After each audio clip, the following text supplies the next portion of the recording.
We back with another one. This High Time Reviews. We doing BMF Season 2, Episode 1, Family Dinner. We start with the flash forward. It's 2005. By then, you know, Meech already locked up Terry out, still running shit for real. And as he's making his way to the dining room, just had to sit down with the soldiers of the BMF or whatever. He going through this duffel bag. I guess that's his go bag, you feel me? That's the bag you pack when you about to have to get the fuck out of there.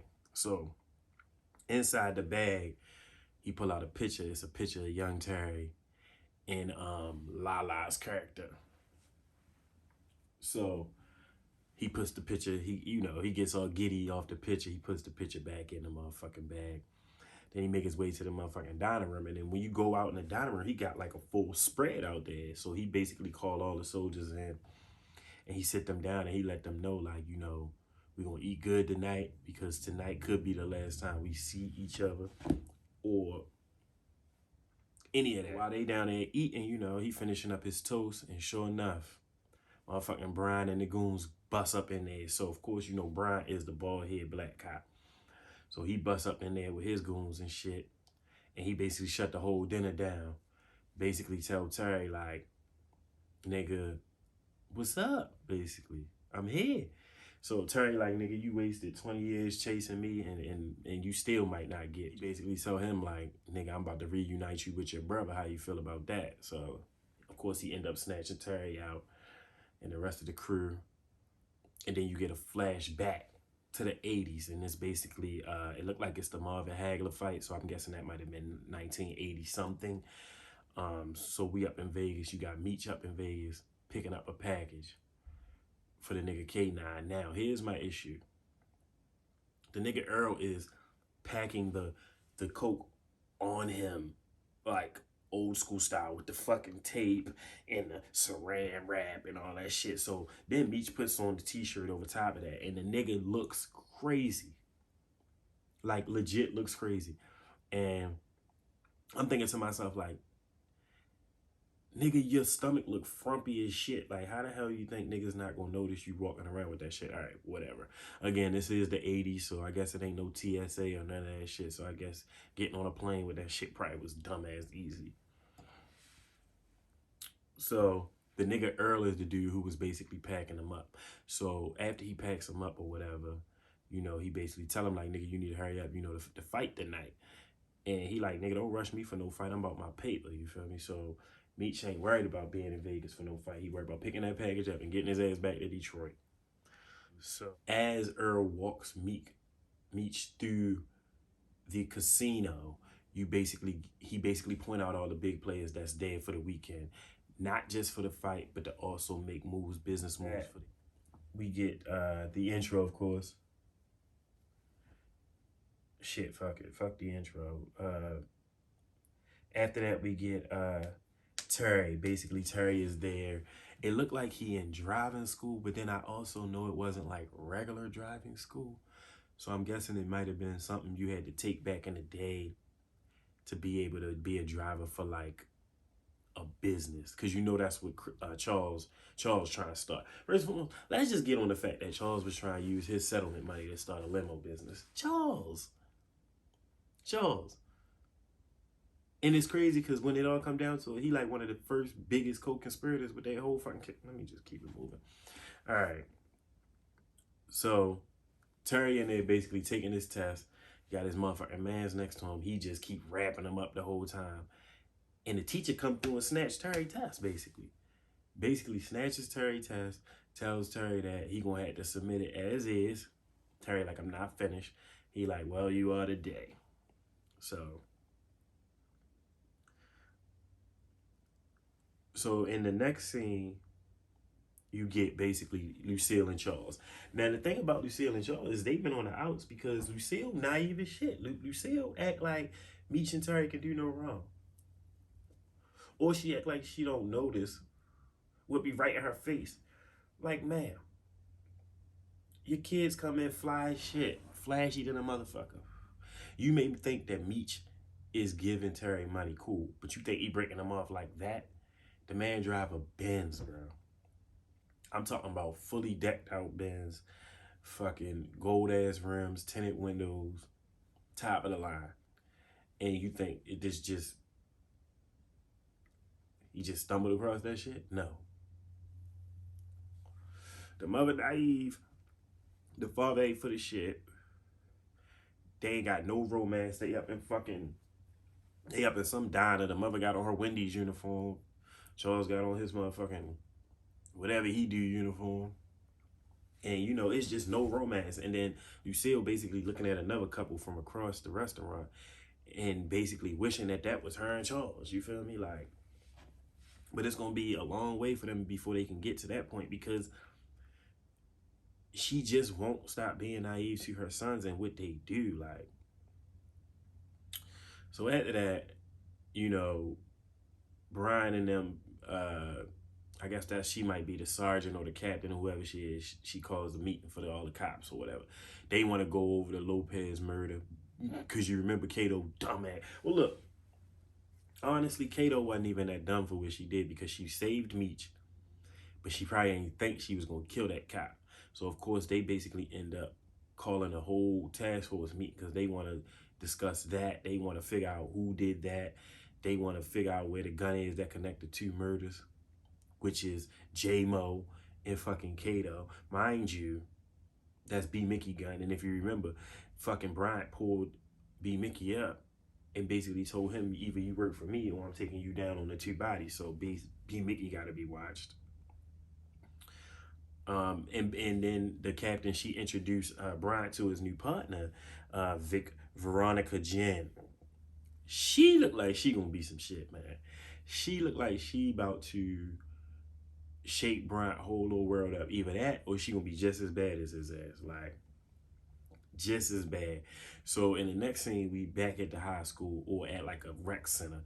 In my mind, I always fucking forget like that Meech is just not in school, and then Terry is just like in school, but then he barely be there, or he basically just so smart that he there when he need to be, or he there when he don't need to be. Whatever. I literally just keep forgetting that Terry is in fucking high school.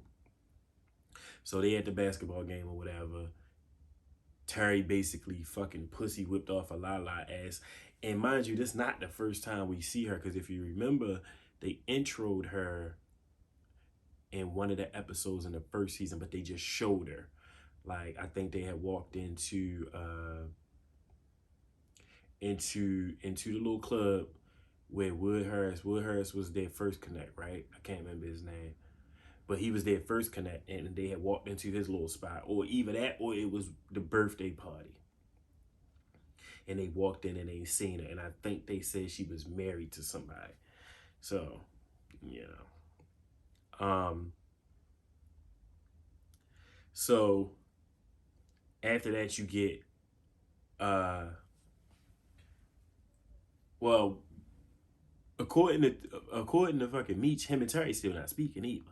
Like, Meech and Terry ain't spoke since he told that nigga he wanted out the game. So he like, basically, if you want to be a goofy ass nigga and just do that, leave me out here high and dry, that's fine. Especially when you know Big L don't fuck with me. So basically, where's we about to get our shit from? So I understand Meech's frustration, but again, you can't be mad at your brother for wanting to live somewhat of a straight shot, like a straight life. Like, you can't be, you know, at the game to watch the game. Terry is there just to watch the game, scope out the biddies, you know, just be there, be flashy, be Terry. You feel me? Meech there on business, you feel me? He trying to meet the nigga K9 or whatever, his potential plug. So after the game, K9 and the coach from the other basketball team, they get into it. K9 basically tell the nigga, run me my bread. He say, I'm not running you shit. K9 straight Frank Lucas this nigga. Broad daylight, shot him right in his motherfucking head in front of everybody. Everybody go scattering. Meech ass just standing there. He like, nigga, I didn't kill niggas. He like, but that nigga shot him broad daylight, middle of his fucking head, bro. That shit crazy. So, and they also said something about L7. I wasn't sure if that's what they actually said or not. I probably should have put the subtitles on.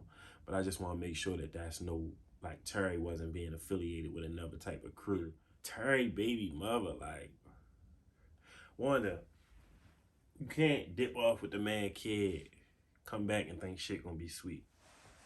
Like, I mean, I know what she trying to do. She trying to ease her way back in, cause I guess, cause he, you know, he on the straight and narrow. She feel like she can be around that more than she could if he was running the streets.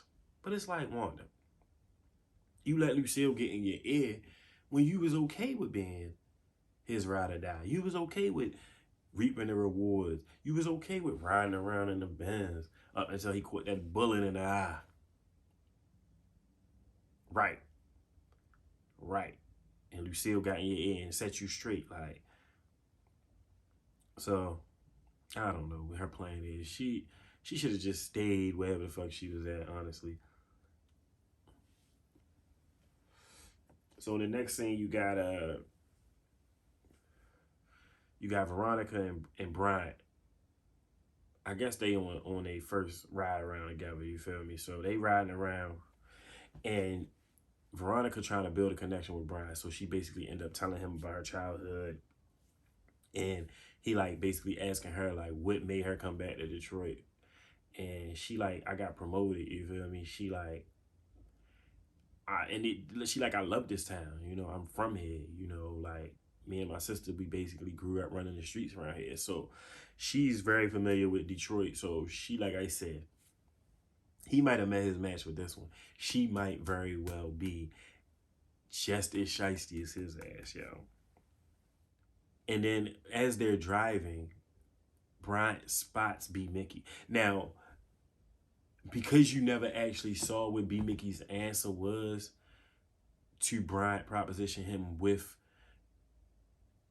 being his rat, basically, or being his informant, because we don't know what the outcome of that shit was, we don't even know what their dynamic is going to give this season as far as Bryant and B. Mickey. Now, the way Bryant looking like a nigga that's looking for a nigga that's ducking them. So maybe B. Mickey did agree to be his informant. So we'll see how that play out. Can't be trusted. Honestly, I want to say he might not have been able to be trusted after he hid the fact of the shit with Kato from Meech off rip. Like I don't know, man. I understand that was your girl, but she was putting everybody at risk, you feel me? And it wasn't like you cutting her off would have just benefited Meech in the long run. It would have benefited all of y'all. So I think he was definitely pussy whipped as well. So yeah, we got that. So in the next scene, we got basically, this is like post Frank Lucas shooting and shit. So you got K9 and Meech sitting down talking business, and you know, he basically let him know like, nigga, what I did for you, you feel me? I could do that with my eyes closed, you feel me? Now what I really need is some weight. Give me 10 keys, you know. So he like, man, you think what you did for me was something, nigga? He like, I could have just as easily did that shit myself or got somebody else to do it. And that wouldn't be asking me for a favor, basically, is what he said to him. So as they having a conversation, here rolls in Big L. I ain't even know this bitch be out and about in the town like that. For her to be in the same place as fucking Meech right now dealing with this nigga.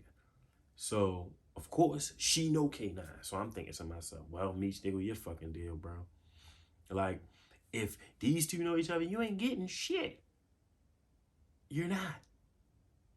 So, just like I expected, fucking K9 introduces his homeboy, then he introduces Meech. And of course, Big L like, oh yeah, I know Meech, you feel me? You know, he tried to sell me, but I wasn't buying it. So I'm like, shit. I'm like, why the fuck would she say that? So after she walked, of course, they exchange pleasantries because they know each other already, you know, and she bop off. And, you know, he basically say to Meech, like, if she can't trust you or fuck with you, what make you think I can fuck with you? So he said, you know, I'll be in touch or I won't be in touch. And that was basically the end of that. So I said, damn. I said, Big L fucking fucked him twice. I said, she really don't like Meech. She like don't like Meech. So you cut to the next scene. Like, I don't know what's going on with the father. I know they've been like separated, not like separated, but he ain't been really staying at the house because of everything, you know.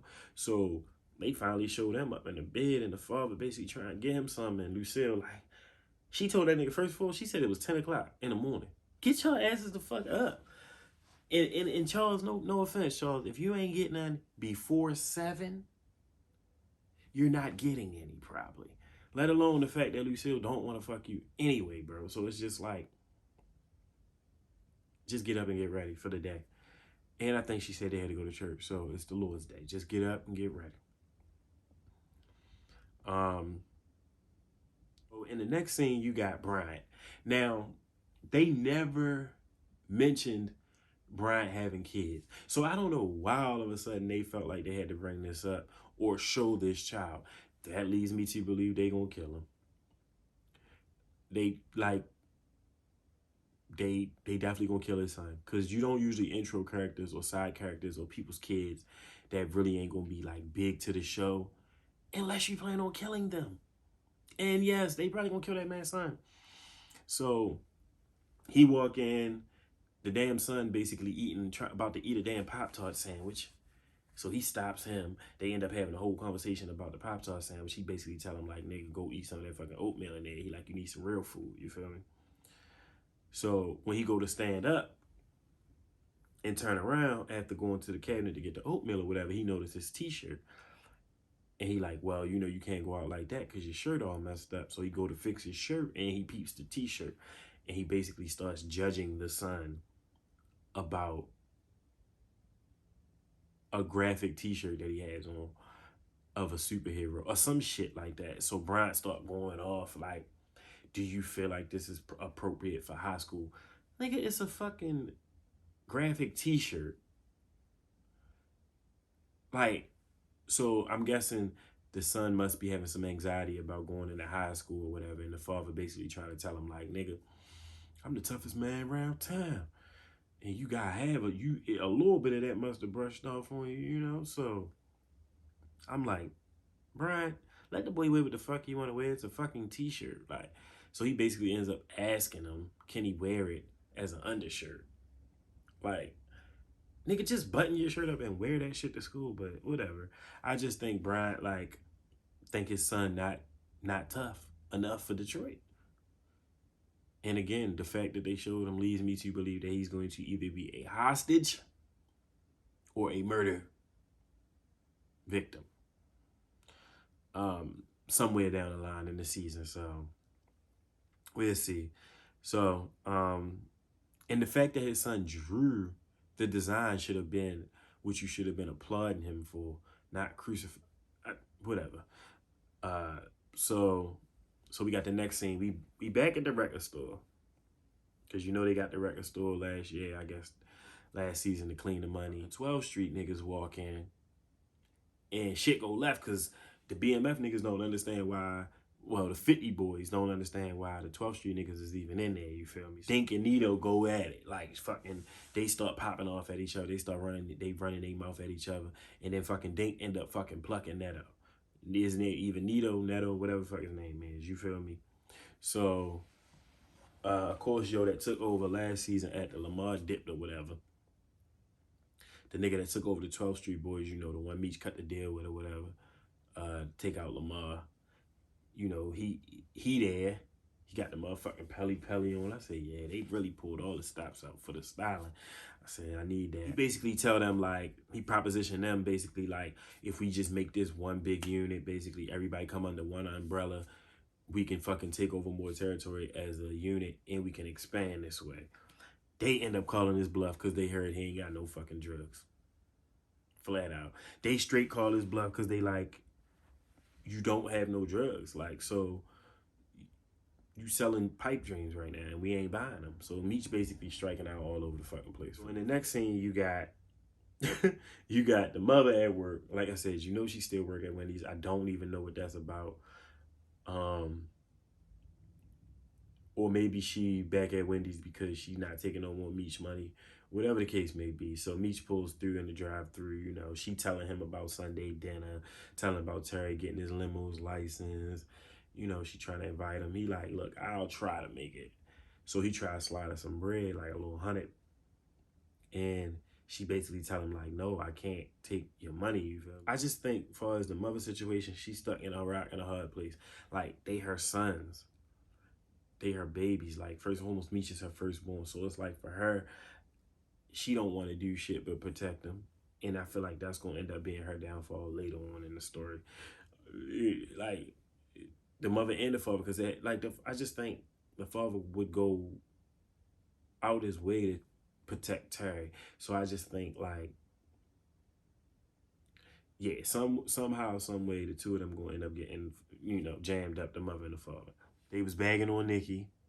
The mother said Nikki ass been running her fucking mouth ever since last year, ever since fucking the father. I guess since the father moved out, she probably thinks she can say what the fuck she want. Nicole, little sister, and she been in the middle of the shit. You feel me? She feeling herself basically, and the mother ain't for it, so she ends up telling Meech about that too. So we'll see how Meech carry it, because Nicole don't play with that. Next thing you got fucking Terry and Wanda going into, like, I guess it's like a bank. I don't know exactly where this bitch Lala work at, but it give me like bank vibes or something like that. So he goes in, she's acting bougie as shit. He's basically trying to talk to her. She act like she's never seen him before or don't know this man. And I'm just like, oh, she a freak in the streets, but she keeps it bougie at work. So after they leave, you cut right to the next scene with Terry and Wanda fucking, and Terry is legit thinking about Lala. I said, oh wow. I said, oh wow. I said, this nigga sprung and he ain't even hit the bitch yet. So that's gonna be an issue for him and Wanda, because Wanda, like I said, Wanda trying to get back in there. She threw the leg up on him and shit. They laid up in the bed. She threw the leg up on him and shit. You know, she was butt ass and butterball. You feel me? Laying up in the bed with him. She talking like, I'm just so glad that we could, you know, get back to where we was. Terry straight shut that shit down. He like, bitch, hold up. Terry like, yo, you ran off with my kids. You think that shit is sweet? You feel me? Like, it's not. He's like, I think we just need to take it slow. She like, so that mean we starting over? Yep. Yep. Yep. Brian and Jennifer, like, and my bad, not Jennifer. Brian and Jen, they still riding around, you feel me? They still on the beat, and then of course Brian peeped like a couple 50 boys, so they jump out. He start chasing. My whole thing with Brian is, bro, clearly you're not like in the best shape. Why you keep thinking you're gonna be able to chase after these youngins? You and Lopez. That's how Lopez got his head knocked off, thinking he could keep chasing after these youngins. These niggas are young and skinny. And you want to keep getting your round ass out that cop car, thinking that you can chase them down. So of course, Dink get away. You feel me? So Dink talking his shit. He feeling himself. He feeling one. And you know, he think he got away. Stupid ass cops, stupid ass pigs, whatever the fuck he say. And sure enough, Victoria, Veronica, whatever her name is, the other cop, she runs this nigga smooth over with her cop car. I said, well, I said I knew she was dirty. I said I knew it was either she was dirty. She was either gonna be the type of cop that was gonna turn Brian in, or be just as bad as him. And it looked like she might be just as bad as him. Seriously. So she hits this nigga with her car, locks him up. He chips a fucking tooth and everything. I'm just like, wow. And then, of course, Brian come back around the corner and see the whole shit, and he loving it. You feel me? He's loving it. So he like his new partner. But again, they about to be trash. Especially if he loosen up and start telling her shit and like basically let her know what he in on for us, like the shit with Meech and all of them. Shit is bad. Bad, bad, bad. So Terry pressing it. He's fucking pressing it. He's back at this bitch Lala job for a second time. Sir, she already didn't want to rap to you. You think because you peeped at her flower at her desk was dying that she would want that flower from you? No. I mean, you know what? She probably would take the flower just to replace her dead flower. But the first thing she do is she flashed that motherfucking ringtone. Right. I said, okay, bitch, we get it. But you're still fucking giving him way too much rap to be married. Tell me about her. You were supposed to be bringing me some customers. What happened? I said, wow. I said, we'll see how this play out. Because again, he's gonna fuck her. If grown Terry had a picture of them two together in the beginning of the episode, somehow, some way, he must wreck that home. And then that's just it. Like, somehow, some way, he must end up breaking that happy home right the fuck up. So, in the next scene, you got Meech and K9 sitting down again, because Meech need the soldiers, but he need the drugs too. And I feel like at this point, he damn near ready big for it. This time, what's his name, is way more receptive to him. He hearing him out. Meech asks for the 10. He like, oh, you confident as shit. He like, oh, if you could take 10 bricks, he like, you could take 20. I'm like, what? So now they on the hook for 20 keys to a fucking cold-blooded killer. And I'm going to tell you how much of a cold-blooded killer this is. He passes out watches for all the niggas in his crew. He like, oh yeah, Meech, I got one special for you. Woody, woody, whoop. He gives him the box, like, it's like, you know, like the necklace box. You know the box, the big box that the necklace but come in and shit. And he open it, and it's fucking the bottom half of fucking Big L's mouth, y'all. He basically ripped that bitch mouth off and gave it to Meech as a gift, talking about she was talking too much. I said, damn. I said, and I thought she was something. And that's the thing. You thought you could legit think she was something. And this nigga then ripped her fucking mouth off. I said, well, he's dangerous. And I don't think he should be on, he should want any keys. Fuck, I wouldn't even if it was just 9. Not with this crazy motherfucker, man. He's going to get himself killed. Either that or Meech and Terry gonna end up having to kill this nigga.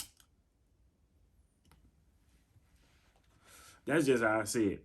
Like, they gonna either end up having to kill him, or they just gonna always have his money.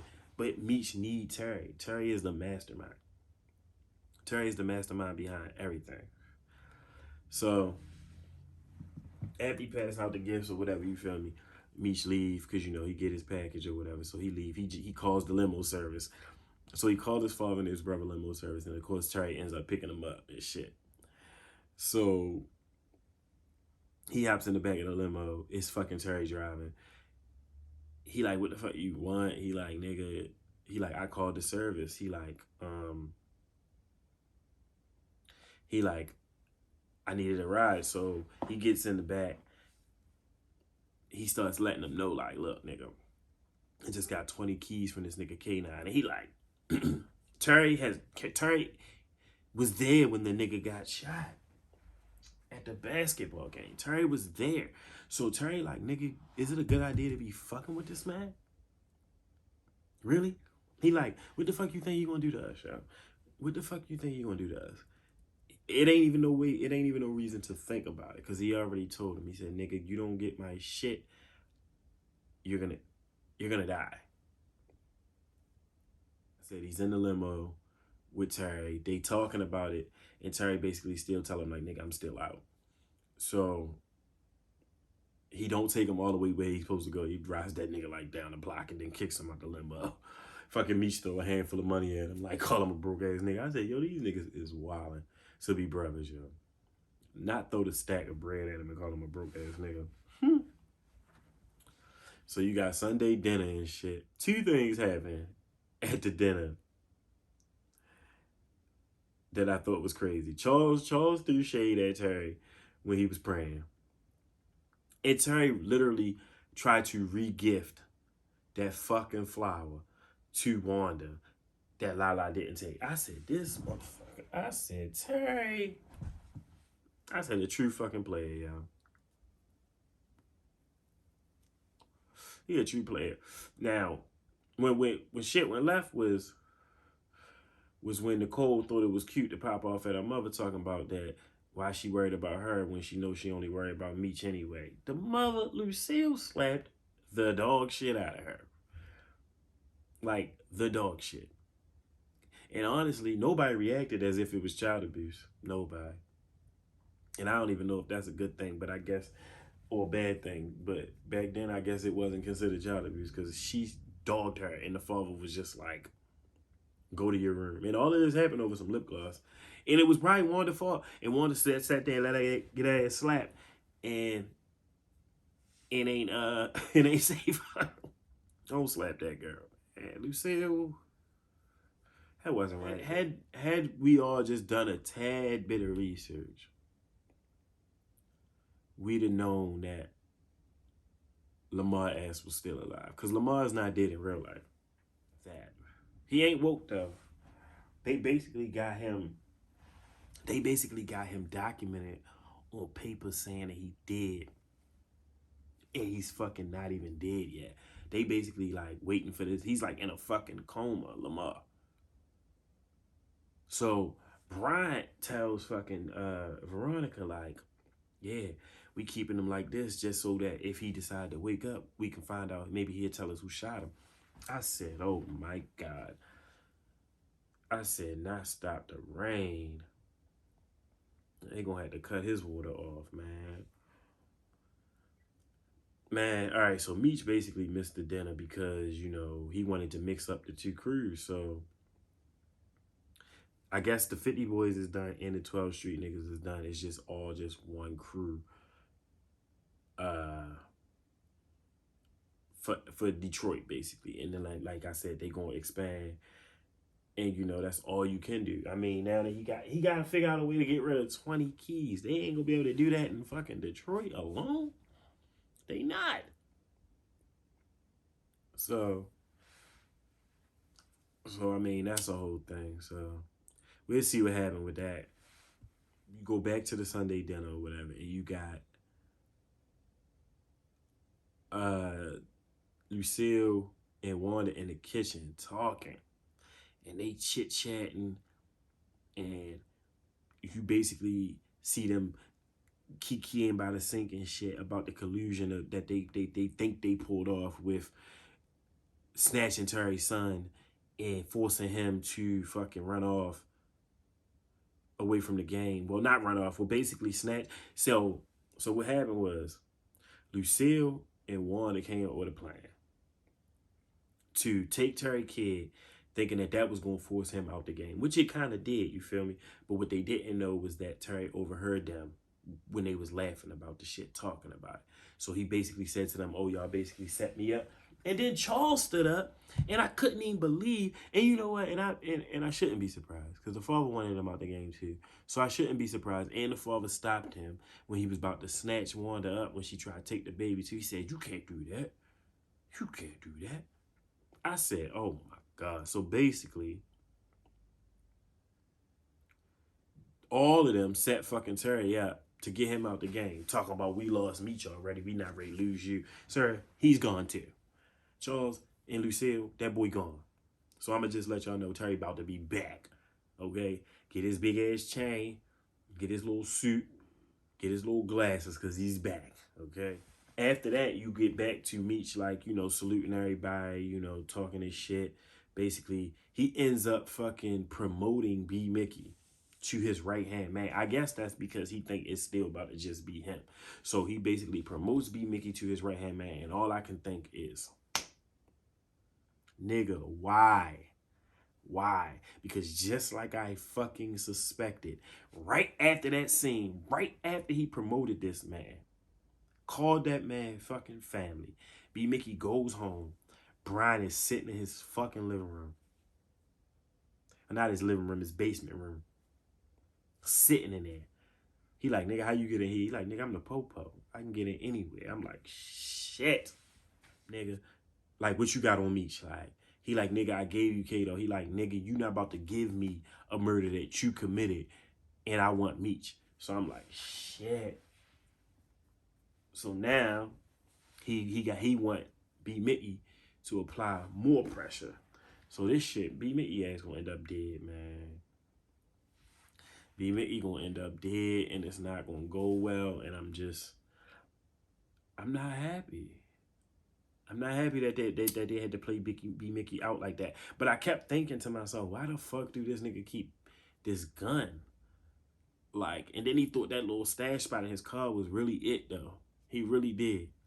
And the shit fucking backfired. But of course, you can't end a show like this with, without one little plot twist, one more. So at the very end of the episode, we get like a very Jon Snow-esque ending where the camera pans up from the bottom, and then it's Lamar, and then of course that nigga ends up waking the fuck up. So now Lamar woke. So now tell me what y'all think really happened. Terry probably back. Lamar woke. Fucking B Mickey a rat. Psh. Look, HighTimez out. I don't know. We'll talk about it next week.